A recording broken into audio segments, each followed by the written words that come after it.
Bihar news में स्वागत है आपका दोस्तों। मैं फिरदौस गनी और आप देख रहे हैं केडीबी लाइव। दोस्तों आज हो चुका है 30 दिसंबर 2024। तो आज की पूरे बिहार की टॉप न्यूज लेकर आए हैं आपके लिए। वीडियो शुरू करने से पहले आपसे एक रिक्वेस्ट है कि अगर आप पहली बार इस चैनल पर आए हैं तो चैनल को सब्सक्राइब करके बेल आइकन को प्रेस कर दीजिए और साथ ही वीडियो को लाइक कर दीजिए। तो चलिए चलते हैं आज की खबरों की ओर। दोस्तों आज बिहार न्यूज की शुरुआत सबसे पहले करेंगे कि बिहार के मौसम में तेजी से बदलाव हो रहा है। राजधानी पटना में देर रात हल्की वर्षा हुई है। जहां आपको बता दो कि रविवार को भी बिहार के दक्षिण पश्चिम भाग में हल्की वर्षा हुई है। इसके साथ ही ठंड एवं धुंध भी काफी बढ़ गई है। अगले 3 दिनों तक बिहार में घने कोहरे के आसार हैं। मौसम वैज्ञानिकों ने लोगों को सावधान किया है कि ठंड से बचने का प्रयास करें। इसके साथ ही बुजुर्गों को धूप निकलने के बाद ही घर से बाहर निकलने की अनुमति दें। मौसम विज्ञान केंद्र के वैज्ञानिकों का कहना है कि 1 जनवरी को एक पश्चिमी विक्षोभ के हिमालय से टकराने की उम्मीद है। इसके बाद फिर 3 जनवरी को भी दूसरा पश्चिमी विक्षोभ हिमालय से टकराएगा। उससे देश के मैदानी भागों में ठंड काफी बढ़ सकती है। जब बिहार में भी इसका असर पड़ने की संभावना है।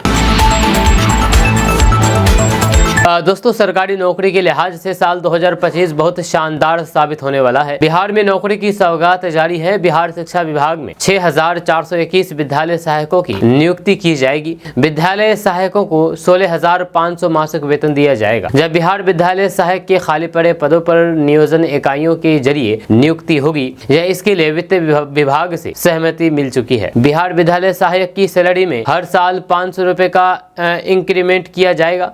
इस भर्ती नोटिफिकेशन के तहत पटना में 210, नालंदा में 149, भोजपुर में 147, बक्सर में 88 विद्यालय सहायक नियुक्त किए जाएंगे। विद्यालय सहायकों के पदों की जानकारी अकाउंटेंट जनरल को भेजी जा चुकी है। इसके साथ ही 6421 नए और अपग्रेडेड हायर सेकेंडरी स्कूलों में एक विद्यालय सहायक की नियुक्ति का रास्ता साफ हो जाएगा। दोस्तों कल मुख्यमंत्री नीतीश कुमार दिल्ली पहुंचे थे और पत्रकारों ने दिल्ली में ही मुख्यमंत्री नीतीश कुमार से बिहार लोक सेवा आयोग यानी कि बीपीएससी के मुद्दे पर सवाल पूछ डाला तो उन्होंने चुप्पी साध ली और बिना कोई जवाब दिए हुए गाड़ी में बैठ करके निकल गए। पत्रकारों ने छात्रों के आंदोलन के बारे में मुख्यमंत्री से बार बार सवाल किया, लेकिन मुख्यमंत्री नीतीश कुमार इस पर कोई भी प्रतिक्रिया नहीं दी। मुख्यमंत्री नीतीश कुमार का ये मौन, जहाँ पर छात्रों की समस्याओं को लेकर के उनकी चुप्पी पर सवाल उठ रहा है, और वहीं पर यह भी चर्चा का विषय बना है कि सरकार द्वारा छात्रों की समस्याओं की प्रति गंभीरता को लेकर के मुख्यमंत्री ने कोई भी बयान क्यों नहीं दिया। वहीं पर दूसरी ओर पटना के गांधी मैदान में जनसुराज के सूत्रधार प्रशांत किशोर छात्र संवाद में हिस्सा लेने पहुंच गए। यहां पर बड़ी संख्या में बीपीएससी अभ्यर्थियों और फिर जनसुराज के कार्यकर्ताओं का जुटान हुआ। प्रशांत किशोर ने गांधी मैदान पहुंच करके अभ्यर्थियों को संबोधित किया। जब प्रशांत किशोर ने कहा कि आज जो प्रदर्शन कर रहे हैं उसे ज्यादा करना होगा। उन्होंने कहा कि आज छात्रों का मार्च कैसे होगा, नीतीश कुमार तो दिल्ली भाग गए हैं। प्रशांत किशोर ने अभ्यर्थियों से पूछा है कि नीतीश कुमार को 1-2 दिन का समय दिया जाए क्या, या इसके बाद अभ्यर्थियों ने इनकार कर दिया। तो उन्होंने पूछा है कि कब चला जाए नीतीश कुमार से मिलने, तो अभ्यर्थियों ने कहा है कि आज। इसके बाद प्रशांत किशोर ने कहा है कि लेकिन हमें तैयारी पूरी करनी होगी। दोस्तों बिहार के मुजफ्फरपुर से गुरु शिष्य के पवित्र रिश्ते को तार-तार कर देने वाला मामला सामने आया है। यहाँ के मनियारी थाना क्षेत्र के अंतर्गत आने वाले एक गांव 16 साल की नाबालिग लड़की का पिछले 24 दिसंबर को अपहरण कर लिया गया था, जिसके बाद नाबालिग की मां ने गांव के ही एक 45 वर्षीय मौलाना को नामजद करते हुए मनियारी थाने में शिकायत की। रिपोर्ट्स के अनुसार मनियारी पुलिस ने शनिवार की शाम मौलाना के घर बरियारपुर से लड़की को बरामद कर लिया है और मौलाना को भी अरेस्ट कर लिया गया है। नाबालिग पीड़िता उस मौलाना के पास इस्लाम की दीनी तालीम लेने के लिए जाया करती थी, लेकिन मौलाना की नीयत अपनी ही छात्रा पर बिगड़ गई थी। मनियारी थाना अध्यक्ष देवव्रत कुमार ने मीडिया से बातचीत करते हुए जानकारी दी है कि 27 दिसंबर को किशोर लड़की की मां ने अपनी बेटी के अपहरण की लिखित शिकायत की थी। जब नाबालिग लड़की की मां ने पुलिस को बताया है कि 24 दिसंबर की शाम मेरी लड़की घर से कॉपी खरीदने को कह करके वो घर से निकली थी, लेकिन जब बेटी बहुत देर तक घर नहीं लौटी तो फिर उनकी खोजबीन शुरू कर दी गई, मगर वह कहीं भी नहीं मिली। जब कुछ लोगों से पूछताछ करने पर मालूम हुआ कि बच्ची को गांव के ही मौलाना के साथ जाते हुए देखा गया है। जब मौलाना को फोन किया गया तो उसने कबूल कर लिया कि लड़की उसके पास है, लेकिन वह नाबालिग बच्ची से निकाह करने की बात कहने लगा। जब पीड़िता की मां ने पुलिस को बताया है कि मौलाना ने कहा कि तुम्हारी लड़की मेरे पास है, मैं उसे निकाह करूंगा, लेकिन उसने बेटी से अपनी माँ की बात नहीं कराई। जब पीड़ित परिवार शादीशुदा मौलाना के घर पर इसकी शिकायत कर लेकर के पहुंचा तो फिर मौलाना के परिजनों ने यह कह करके टाल दिया कि 2 दिन का वक्त दीजिए, हम आपकी लड़की को आपके पास पहुंचा देंगे। नाबालिग की मां ने पुलिस को बताया है कि मुझे डर है कि मेरी बच्ची के साथ कोई अनहोनी ना हो जाए। इसके बाद शिकायत दर्ज करके आरोपी मौलाना पर कार्रवाई की गई है।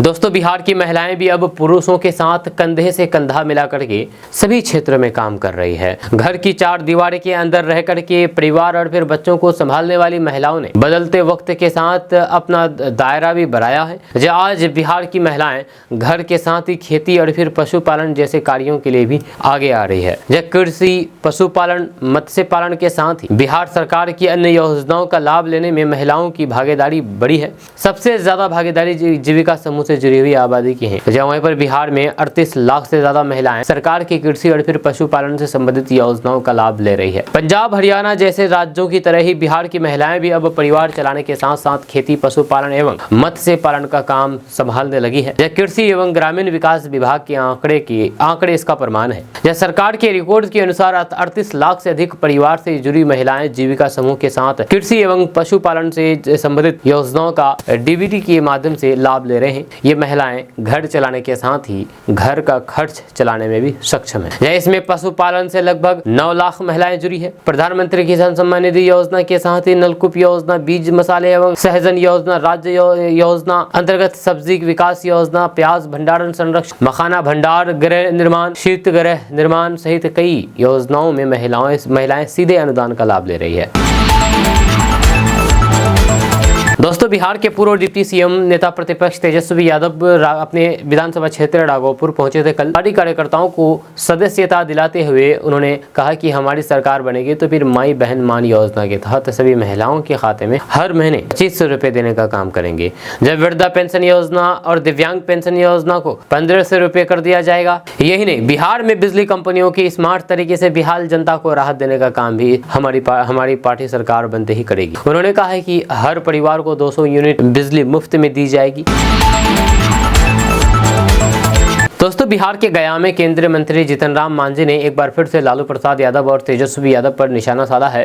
लालू प्रसाद यादव ने जय सिया राम, जय सीताराम के नाम पर संघियों और भाइयों से नफरत होने वाले बयान पर जीतन राम मांझी ने कहा कि ये बेतुकी बातें कहने के लिए मशहूर है। जब उनकी बेतुकी भाषा को कम ही लोग समझते हैं। जनसंघ, बीजेपी या फिर एनडीए में महिलाओं के विरोध की बात रही तो फिर ऐसी कई योजनाएं हैं जिसमें महिलाओं को खास तरजीह दी गई है। जीतन राम मांझी ने कहा है कि हमने एसएसओनी योजना शुरू की है, जब पुरुषों के समान महिलाओं के लिए भी योजना लागू की गई है। या जब जय श्री राम का नारा लगता है तो फिर हम राम कहते हैं, उसमें सीता भी शामिल है। उनके पास कोई मुद्दा नहीं है, कोई नीति नहीं है, काम नहीं होता है तो फिर बेकार की बातें सामने आती है। या सच तो यह है कि योजनाओं और फिर कार्यक्रमों में एनडीए के लोग पुरुषों की तरह महिलाओं को भी आगे बढ़ाने के लिए प्रतिबद्ध है। साथ ही उन्होंने कहा है कि लालू प्रसाद यादव ने पूर्व पीएम मनमोहन सिंह को पीएम बनाने का विरोध किया था। वहीं पर लालू प्रसाद यादव अपनी भाषा शैली के लिए जाने जाते हैं। उन्होंने ही मनमोहन सिंह को मोनिया बाबा का नाम दिया था।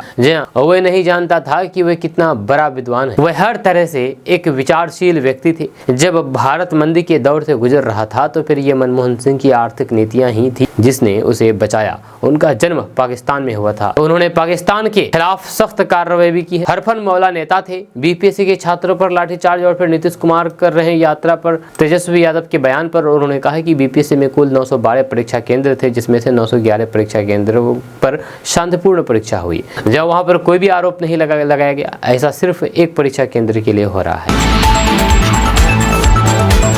दोस्तों, तेजस्वी यादव अपने विधानसभा क्षेत्र राघोपुर पहुंचे। यहां पर उन्होंने न केवल महागठबंधन की 17 महीने की सरकार में किए गए कामों की गुणगान किया, बल्कि एनडीए सरकार के सौतेले व्यवहार को लेकर के निशाना साधा। उन्होंने राघोपुर विधानसभा के मोहनपुर स्थित सामुदायिक भवन परिसर में कई लोगों को राजद की सदस्यता दिलाई। इस अवसर पर उन्होंने लोगों को संबोधित करते हुए कहा कि यहाँ पर डिग्री कॉलेज के लिए महागठबंधन की सरकार में हिम्मतपुर में जमीन खोज करके दिया गया, लेकिन अब तक कार्य शुरू नहीं हुआ। उन्होंने कहा कि एनडीए सरकार सौतेला व्यवहार कर कर रही है। उन्होंने दावा करते हुए कहा कि 2024 आने वाले हैं और 2025 में एनडीए सरकार की भी विदाई तय है। जब बिहार में पिछली बार ही महागठबंधन की सरकार बन गई थी, लेकिन बेईमानी करके सरकार नहीं बनने दी गई। हमारे प्रत्याशियों को मामूली अंतर दिखा करके हरा दिया गया। इस बार सरकार बनने से हमें कोई भी नहीं रोक सकता। उन्होंने कहा कि आज बिहार में बिजली सबसे महंगी मिल रही है। स्मार्ट मीटर से लोग परेशान हैं। अनाप शनाप बिजली आ रहे हैं, बिजली बिल आ रहे हैं। हम लोगों की सरकार बनने के बाद 200 यूनिट फ्री बिजली दी जाएगी।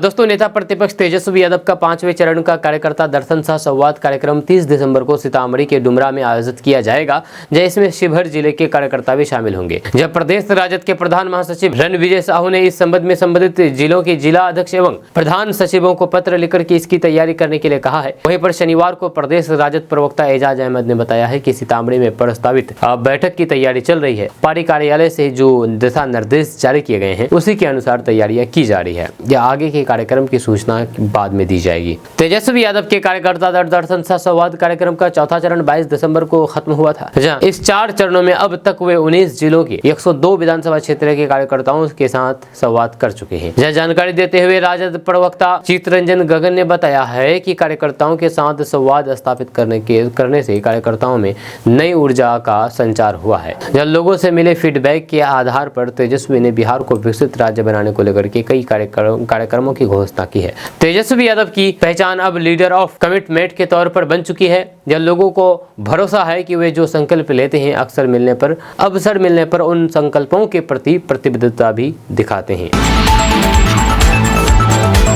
दोस्तों, बिहार के भाजपा अध्यक्ष डॉक्टर दिलीप कुमार जायसवाल को पटना से दिल्ली के लिए रवाना हुए। इस दौरान उन्होंने पटना एयरपोर्ट पर एक न्यूज चैनल से बातचीत की और तेजस्वी यादव पर निशाना साधा है। वहीं पर मंत्री संतोष सुमन ने भी सीएम नीतीश कुमार को लेकर के तेजस्वी के बयान पर प्रतिक्रिया दी है। आपको बता दूं कि प्रदेश अध्यक्ष ने एक सवाल के जवाब में कहा कि दिल्ली में हम लोगों के संगठन महापर्व का अंतिम चरण है। अंतिम चरण में हम लोग प्रदेश और फिर राष्ट्रीय स्तर पर संगठन पर चर्चा करेंगे। वहीं तेजस्वी यादव ने भी एक बार फिर से कहा कि नीतीश कुमार को कुछ नेता और अधिकारियों ने हाईजैक कर रखा है। तेजस्वी के इस बयान पर डॉक्टर दिलीप कुमार जायसवाल ने कहा है कि विपक्ष अब संस्कार भूल गया है। कुछ से कुछ बोल करके अब खिसियानी बिल्ली खंबा नोचने वाली बात है। जब प्रशांत किशोर के शुक्रवार पटना गांधी मैदान में सत्याग्रह पर बैठने के सवाल पर डॉक्टर दिलीप कुमार जायसवाल ने कहा कि उनके पास कुछ काम नहीं है, वे नहीं है तो फिर वे कुछ न कुछ तो करते रहते हैं। वहीं पर तेजस्वी यादव के बयान पर पटना में मंत्री संतोष सुमन ने एक न्यूज चैनल से बातचीत करने के दौरान प्रतिक्रिया दी है। तेजस्वी यादव द्वारा नीतीश कुमार को कुछ नेता और फिर अधिकारियों ने हाईजैक करने के बयान पर संतोष सुमन ने कहा कि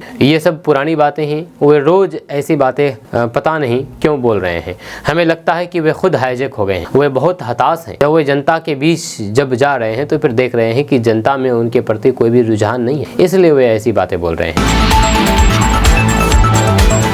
दोस्तों, हैप्पी न्यू ईयर की तैयारी करने में बहुत से लोग लग गए हैं। जब इसी बीच शराब तस्कर भी नए तरीके से हैप्पी न्यू ईयर की तैयारी कर रहे हैं। जब हैप्पी न्यू ईयर की तैयारी करके तैयारी में शराब की होम डिलीवरी करने वाली थी, मगर पुलिस ने धर दबोचा और क्या था, मामला बिगड़ गया। बात बिहार के हाजीपुर क्षेत्र का है। शराब माफिया बोलेरो गाड़ी के छत पर गुप्त खाना बना रखे थे। उसी सीक्रेट बॉक्स में शराब ले जाते थे और तस्करी करते थे, मगर पुलिस ने पकड़ करके साबित कर दिया है कि हम किसी से कम नहीं है। यानी कि तू डाल डाल तो मैं पात। जानकारी के मुताबिक हाजीपुर पुलिस और फिर पटना एलटीएफ की टीम ने गुप्त सूचना के आधार पर कार्रवाई की है। पुलिस ने बोलेरो गाड़ी से 800 से अधिक टेट्रा पैक की बोतलें पकड़ी है। शराब तस्करी करने के लिए बड़ी चतुराई से नई बोलेरो गाड़ी के छतरी में एक बॉक्स बना रखा था, बड़ा सा बॉक्स बना रखा था, जहां उसी में शराब तस्करी, अंग्रेजी शराब की तस्करी किया जा रहा था, मगर एन वक्त पर पकड़े गए हैं। आपको बता दो कि पुलिस ने मौके से शराब तस्कर मिथुन और फिर अजय श्रीवास्तव और शंभू कुमार को गिरफ्तार करके जेल भेज दिया है। गिरफ्तार तस्कर वैशाली जिले के विभिन्न थाना क्षेत्र के रहने वाले हैं और फिर लंबे समय से पुलिस को आंखों में धूल झोंक करके शराब की अवैध तस्करी करते थे और सरकार और प्रशासन को चुनौती देते थे। दोस्तों, बिहार में ठगी की एक हैरान कर देने वाली घटना सामने आई है। बिहार में सीमा हैदर और उसके पति सचिन के नाम पर करीब 100 करोड़ रुपए की ठगी का मामला सामने आया है। इस मामले का खुलासा तब हुआ जब अरुणाचल प्रदेश पुलिस बिहार पहुंची। दरअसल अरुणाचल प्रदेश पुलिस ने शुक्रवार देर रात बिहार के दरभंगा के रयाम थाना क्षेत्र से 100 करोड़ रुपए की ठगी के आरोप में 2 सगे भाइयों को गिरफ्तार किया है, जबकि 2 चचेरे भाई पुलिस को चकमा देकर के फरार हो गया है। गिरफ्तार आरोपी बंसारा गाँव निवासी आशुतोष कुमार झा और विपिन विपिन कुमार झा को शनिवार को कोर्ट में पेश किया गया। जब ट्रांजिट रिमांड मिलने के बाद अरुणाचल पुलिस दोनों को साथ लेकर पर सब इंस्पेक्टर रणधीर कुमार झा ने कहा कि आरोपी के चचेरे भाई सोनू कुमार झा और फिर बिट्टू कुमार झा फिलहाल फरार है। उनकी गिरफ्तारी के लिए लगातार छापेमारी की जा रही है। दरअसल इन चारों भाइयों पर पाकिस्तान की मशहूर महिला सीमा हैदर और उसके पति सचिन के फर्जी फोटो, आधार कार्ड, पैन कार्ड और GST नंबर का इस्तेमाल करने का आरोप है। इसके जरिए 100 करोड़ रुपए की ठगी की गई है। दोस्तों, बिहार में फर्जी प्रमाण पत्रों के आधार पर सरकारी नौकरी करने वाले शिक्षकों के खिलाफ बड़ी कार्रवाई की तेज हो गई है। निगरानी विभाग ने हाल ही में 2 शिक्षकों पर FIR दर्ज की है जो कि फर्जी दस्तावेज के सहारे सरकारी स्कूलों में नौकरी कर रहे थे। जहां इसमें तराड़ी प्रखंड क्षेत्र के उत्क्रमित मध्य विद्यालय पनपुरा की प्रखंड नियोजित शिक्षिका कुमारी सुनीता और फिर न्यू प्राथमिक विद्यालय अमावस टोला पंचायत कोरा जगदीशपुर के संजय कुमार चौधरी शामिल है। निगरानी विभाग द्वारा की गई जाँच में सामने आया है कि कुमारी सुनीता ने मैट्रिक परीक्षा का प्रमाण पत्र पेश किया था जिससे उसे नौकरी मिल गई थी। उसी तरह संजय चौधरी ने बिहार विद्यालय परीक्षा समिति यानी कि BSEB पटना का फर्जी प्रमाण पत्र प्रस्तुत किया था। दोनों ही मामलों में यह आरोप है कि इन व्यक्तियों ने फर्जी दस्तावेज के आधार पर नौकरी प्राप्त की है, जो न केवल धोखाधड़ी की श्रेणी में आता है बल्कि ये शिक्षा व्यवस्था की गंभीर व्यवस्था को भी उजागर करता है। निगरानी विभाग ने इन दोनों शिक्षकों के खिलाफ FIR दर्ज करते हुए मामले की गंभीरता को समझा है। जब विभाग का कहना है कि फर्जी प्रमाण पत्रों का उपयोग करके सरकारी नौकरी पाना न केवल कानून का उल्लंघन है बल्कि ये समाज के प्रति भी एक बड़ा धोखा है। दोनों शिक्षकों पर संबंधित धाराओं में मामला दर्ज कर लिया गया है और जांच जारी है। दोस्तों, बिहार लोक सेवा आयोग यानी कि BPSC की 17वीं संयुक्त परीक्षा के मुद्दे पर अब राजनीति तेज होती जा रही है। अब इस मामले में वाम दल माले ने पूरे बिहार में चक्का जाम करने का ऐलान कर दिया है। मीडिया को जानकारी देते हुए माले ने शनिवार को बताया है कि अभ्यर्थियों के समर्थन में 30 दिसंबर को संपूर्ण बिहार में चक्का जाम किया जाएगा, यानी कि आज रेल परियोजनाओं को भी रोका जाएगा। वहीं पर माले ने कहा कि इस बहरी और फिर अड़ियल सरकार के कानों में आवाज गूंजने के लिए यह चक्का जाम जरूरी है। जब माले के जरिए किए जाने वाले चक्का जाम की घोषणा का समर्थन AISA और RYA ने भी किया है। इसके साथ ही अन्य विपक्षी दलों से भी सहयोग मांगा गया है। जब माले ने सरकार को रविवार तक का अल्टीमेट दिया गया है और कहा कि PT परीक्षा को रद्द करना होगा। अगर परीक्षा को रविवार तक रद्द करने की घोषणा नहीं होती है तो फिर बिहार में ये चक्का जाम विकराल रूप से होगा। दोस्तों, बिहार सरकार ने अपने सभी सरकारी कर्मचारियों और फिर अधिकारियों के लिए एक अहम आदेश जारी कर दिया है, जिसके तहत सभी कर्मचारियों को 15 फरवरी 2025 तक अपनी संपत्ति का विवरण सरकार को देना अनिवार्य होगा। इस आदेश का उद्देश्य सरकारी कामकाज में पारदर्शिता बढ़ाना और भ्रष्टाचार पर काबू पाना है। ये नियम बिहार सरकार के सभी कर्मचारी, अधिकारियों और फिर विभागों पर लागू होगा। इसका दायरा केवल सरकारी कर्मचारियों तक ही सीमित नहीं है, बल्कि ये नियम सरकारी नियंत्रण वाले बोर्ड, निगम, परिषद और फिर सोसाइटी में काम करने वाले कर्मचारियों के लिए भी लागू होगा। इसके अलावा बिहार संवर्ग के IAS अधिकारियों और फिर राज्य में प्रतिनियुक्त पर तैनात केंद्रीय अधिकारियों को भी इस आदेश का पालन करना होगा। इस नियम में सबसे सख्त कदम यह है कि अगर कोई भी कर्मचारी 15 फरवरी 2025 तक अपनी संपत्ति का विवरण सरकार को नहीं देता है तो फिर उसका वेतन रोका जा सकता है। ये कदम कर्मचारियों को समय पर विवरण देने के लिए प्रेरित करेगा और फिर नियमों के पालन की गारंटी भी करेगा। दोस्तों, आमतौर पर कानूनी पचड़े से परेशान बिहार के पूर्व मुख्यमंत्री लालू प्रसाद यादव और राबड़ी देवी के परिवार में गुड न्यूज आने वाली है। उनके आंगन में फिर से किलकारी गूंजने वाली है। दरअसल बिहार विधानसभा में नेता प्रतिपक्ष तेजस्वी यादव जल्द ही दूसरी संतान के पिता बनने वाले हैं। जहां मिल रही जानकारी के अनुसार तेजस्वी यादव की पत्नी राजश्री इन दिनों कोलकाता में अपने परिवार के साथ है। मार्च 2025 में फिर से मां बनने की संभावना है। समय समय पर तेजस्वी उनके स्वास्थ्य का हाल मालूम करने के लिए कोलकाता जाते रहते हैं। आपको बता दें कि पहले भी तेजस्वी यादव को एक पुत्री हुई है जिसका नाम कात्यायनी रखी गई है। जी हां, तेजस्वी यादव की पत्नी राजश्री यादव फिर से प्रेग्नेंट है। इन दिनों वो पश्चिम बंगाल की राजधानी कोलकाता में रेस्ट कर रही है। लालू राबड़ी परिवार के लिए ये बड़ी खुशखबरी है। पूरा परिवार अपने घर के नए सदस्य के स्वागत की तैयारी में जुटा हुआ है। तेजस्वी यादव इन दिनों अपनी राजनीतिक यात्रा में काफी व्यस्त हैं, तो लालू प्रसाद यादव और राबड़ी देवी बहू का खास ख्याल रख रहे हैं। बताया जा रहा है कि नए साल में तेजस्वी यादव कोलकाता में ही रहेंगे और फिर नए मेहमान के स्वागत में न्यू ईयर का सेलिब्रेशन भी पत्नी राजश्री के साथ वहीं पर करेंगे। दोस्तों, नए साल को यादगार बनाना हो तो फिर बिहार के पर्यटक स्थलों की सैर करें। वे स्थल पावापुरी, ककोलत, नालंदा, राजगीर एवं बोध गया है। ये उन स्थलों में से एक है जहां पर आपको धार्मिक, संस्कृति, ज्ञान के साथ प्राकृतिक सौंदर्यीकरण से रूबरू कराएगा। बिहार राज्य पर्यटन विकास निगम ने इन सभी स्थलों के लिए 1 दिवसीय टूर पैकेज जारी किया है। इन पैकेज का दर मात्र 2700 रुपये निर्धारित किया गया है, यानी कि 27 रुपये देकर के आप यहाँ पर इन जगहों को घूम सकते हैं। जी हाँ, सैलानी इसकी बुकिंग बिहार पर्यटन विकास निगम के वेबसाइट या फिर निगम के ऑफिस और ब्लॉक स्थित जाकर के कर सकते हैं। निगम की ओर से 4 तरह का पैकेज तैयार किया गया है। पहला पैकेज पटना से पावापुरी एवं ककोलत के लिए तैयार किया गया है। दूसरा पैकेज पटना दर्शन का है। इसके तहत गांधी सेतु, गांधी मैदान, बिहार संग्रहालय, गुरुद्वारा, बुद्ध स्मृति पार्क, गंगा मेरीन ड्राइव का है। जो दोनों पैकेज 2700 रुपए का है। वहीं पर तीसरा पैकेज पटना, नालंदा, राजगीर के लिए तैयार किया गया है। इसमें 35 रुपए शुल्क देने होंगे। वहीं पर चौथा पैकेज पटना से बोध गया, विष्णुपद मंदिर, महाबोधि मंदिर का तैयार किया गया है। इसके लिए 26 रुपए शुल्क देने होंगे। आपको बता दूं कि राजगीर का glass bridge, ropeway, Rajgir zoo safari, nature safari का टिकट 2 जनवरी तक के लिए फुल है। जब पर्यटक इन जगहों पर जाएंगे तो फिर निराश होकर के लौटना पड़ेगा, क्योंकि 2 जनवरी तक आप वहां पर नहीं जा सकते हैं, टिकट फुल हो चुका है ऑलरेडी। इन स्थलों पर क्रिसमस से लगातार काफी संख्या में पर्यटक सैर सपाटे करने के लिए पहुंच रहे हैं। जब पर्यटक राजगीर जाते हैं तो फिर इन स्थलों के अलावा दूसरा पर्यटक स्थल विश्व शांति स्तूप है। उसके बाद घोरा कटोरा, वैभवगिरी पर्वत, पांडु पोखर, वेणु वन है। यहाँ पर जाकर के आप घूम सकते हैं। दोस्तों, नेता प्रतिपक्ष तेजस्वी यादव ने एक न्यूज चैनल से खास बातचीत की है। इस दौरान उन्होंने सीएम नीतीश कुमार के साथ दोबारा सरकार बनाने से लेकर के तत्कालीन मनमोहन सरकार, बीपीएससी और फिर बिहार में पेपर लीक मामले तक बेबाकी से जवाब दिया है। उन्होंने सीएम के साथ आने की बात पर साफ कह दिया है कि नीतीश कुमार के साथ आने की कोई भी सवाल ही पैदा नहीं होता है। जी हाँ, वे थक चुके हैं। अब उनके साथ आना मतलब अपने पैर पर कुल्हाड़ी मारना होगा, ये कहना है तेजस्वी यादव का। एक सवाल के जवाब में उन्होंने कहा है कि दिवंगत पूर्व पीएम मनमोहन सिंह ने इकोनॉमी का फाउंडेशन रखा। जब हमारे पिता उनके मंत्रिमंडल में रेल मंत्री रहे। जब हमारे पिता लालू प्रसाद यादव रेल को उन्हीं की दौड़ में 90,000 करोड़ रुपए का मुनाफा दिया। वहीं पर बीपीएससी विवाद पर कहा है कि बीपीएससी को गलती माननी चाहिए। नौजवान अभ्यर्थी अस्पताल में भर्ती हुए हैं।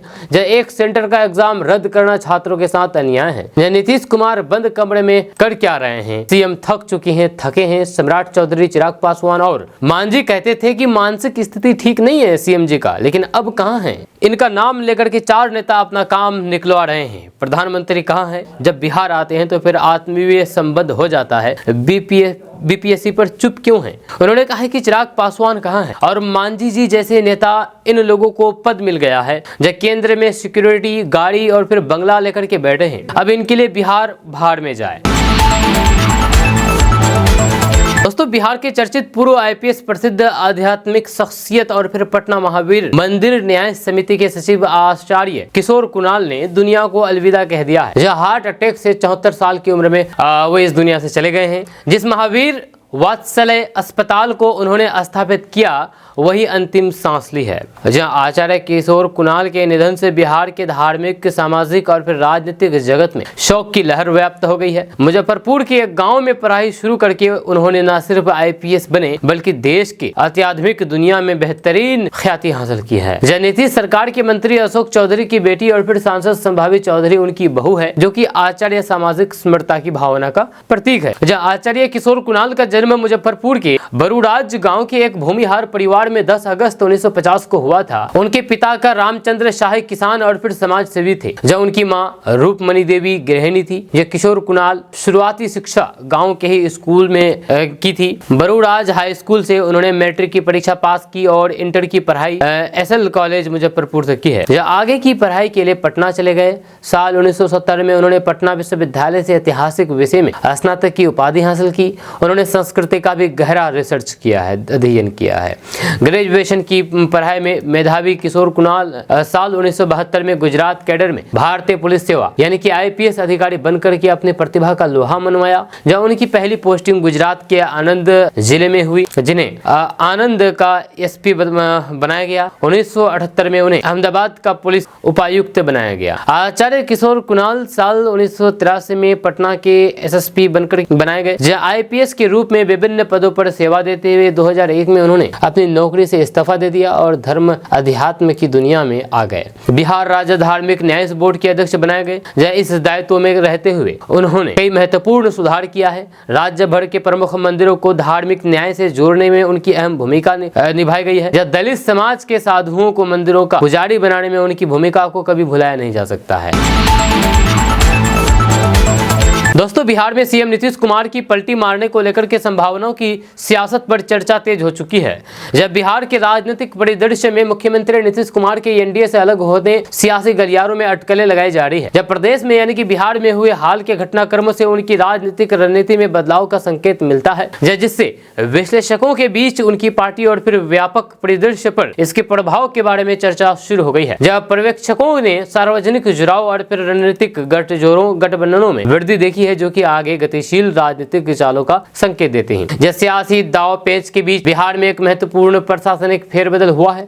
जब नीतीश कुमार के दिल्ली दौरे से पहले 62 IPS अधिकारियों का तबादला कर दिया गया है। इस कदम के साथ ही करीब 40 IAS अधिकारियों के तबादले से राजनीतिक मंशा के बारे में अटकलें और भी तेज हो चुकी है, लगाई जा रही है। सियासी गलियारों में ये चर्चा तेज है कि CM नीतीश कुमार पलटी मारने से पहले अधिकारियों का फेरबदल कर रहे हैं, ताकि बाद में इसका सियासी माइलेज ले सकेंगे। इन तबादलों का समय नीतीश कुमार की कांग्रेस नेताओं के साथ अपेक्षित बैठकों से मेल खाना भी चर्चा का विषय बना हुआ है।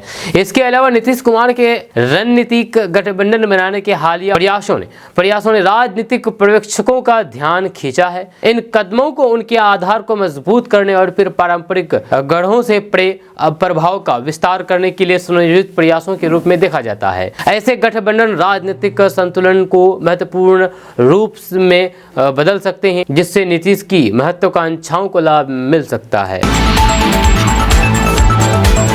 दोस्तों, बिहार के सरकारी स्कूलों में अब छात्रों को NCERT के सिलेबस पर आधारित किताबें पढ़ाई जाएगी। जैसे शिक्षा विभाग की तरफ से इसको लेकर के तैयारियां शुरू कर दी गई है। नई योजनाओं के मुताबिक सरकारी स्कूलों में कक्षा 6 से लेकर के 8वीं तक के छात्रों को अगले एजुकेशन ईयर 2025-26 से NCERT के सिलेबस के अनुसार ही किताबें पढ़ाई जाएगी। इन किताबों में बिहार के भौगोलिक, ऐतिहासिक और फिर सामाजिक परिवेश विषयों के भी कुछ पाठ अलग से जोड़े गए हैं। वहीं पर कक्षा 1 से लेकर के 5वीं तक किताबें पहले की तरह ही NCERT द्वारा ही तैयार की जाएगी। बिहार शिक्षा विभाग के अपर मुख्य सचिव डॉक्टर एस सिद्धार्थ के निर्देश पर इन किताबों की छपाई का काम शुरू हो गया है। शिक्षा विभाग द्वारा स्कूलों में अगले सेशन की नई किताबें 15 मार्च 2025 तक पहुंचाने का लक्ष्य रखा गया है। दोस्तों, भोजपुरी की मशहूर लोक गायिका देवी को बिहार में अटल बिहारी वाजपेयी की 100वीं जयंती के मौके पर आयोजित कार्यक्रम के दौरान जान से मार देने की धमकी मिली है। ये विवाद तब शुरू हुआ जब देवी को महात्मा गांधी का प्रिय भजन रघुपति राघव राजाराम गाने से रोका गया और फिर ईश्वर अल्लाह तेरो नाम गाने पर हंगामा मच गया। दरअसल बात है कि 25 दिसंबर को पटना में बीजेपी द्वारा एक कार्यक्रम का आयोजन किया गया था। इस कार्यक्रम में भोजपुरी मशहूर गायिका देवी आए हुए थे, उनको इन्वाइट किया गया था, दावत दी गई थी। देवी ने महात्मा गांधी के प्रिय भजन यानी कि जिनका लोकप्रिय भजन को गाने की कोशिश की, लेकिन तभी ईश्वर अल्लाह की पंक्ति आने पर हिंदू पुत्र संगठन के लोगों ने हंगामा मचा दिया। हिंदू संगठनों को ये ईश्वर अल्लाह एक जगह पसंद नहीं आया। इस पर मंच पर मौजूद बीजेपी के नेताओं को स्थिति संभालने में परेशानी हुई और कुछ नेताओं ने देवी से माफी मांगने को कहा ताकि माहौल को शांत किया जा सके। गायिका देवी ने माफी भी मांगी क्योंकि वे नहीं चाहती थी कि स्थिति और बिगड़े। गायिका देवी ने बताया है कि उन्हें सोशल मीडिया पर जान से मार देने की धमकियां मिल रही है, जिसमें कहा गया था कि जहां गांधी जी पहुंचे हैं ना वहीं पर पहुंचा देंगे। गायिका देवी इस धमकी को गंभीर रूप से लिया है और कहा कि ये महिलाओं का अपमान है। उन्होंने कहा है कि ऐसी घटनाएं शर्मनाक है, खास करके जब ये अटल बिहारी वाजपेयी जैसे महान नेता की जयंती पर हो रही हो, जो हमेशा सभी समुदाय को एक साथ लाने की कोशिश करते थे। देवी ने कहा कि अब उन्हें लगता है कि उन लोगों के खिलाफ सख्त कार्रवाई की जानी चाहिए जिन्होंने कार्यक्रम अराजकता फैलाई और माहौल को बिगाड़ा। दोस्तों बिहार में होमगार्ड पदों पर बहाली को लेकर के बड़ा अपडेट सामने आया है। राज्य सरकार बिहार पुलिस की सिपाही भर्ती में चूके अभ्यर्थियों को होमगार्ड पदों पर भर्ती करवाने वाली है। इसके लिए होमगार्ड भर्ती के नियमों में बदलाव की तैयारियां की जा रही है। प्रशासनिक और फिर पुलिस अधिकारियों के बीच इसको लेकर के एक बैठक भी हो चुकी है। अधिकारियों को इसके लिए भर्ती नियमावली में बड़ा बदलाव करने का टास्क भी सौंपा जा चुका है। माना जा रहा है कि होमगार्ड भर्ती की नई नियमावली को जल्द ही अंतिम रूप दे दिया जाएगा। जब बिहार सरकार बिहार पुलिस में अग्निवीरों के भी भर्ती पर विचार कर रही है। रिपोर्ट्स के अनुसार अग्निवीरों को सेना से रिटायर होने वाले जवानों के लिए विशेष तौर पर गठित बिहार विशेष सैन्य बटालियन 16 में जगह दी जा सकती है। इसके बाद रेगुलर फोर्स में अवसर देने पर विचार हो सकता है।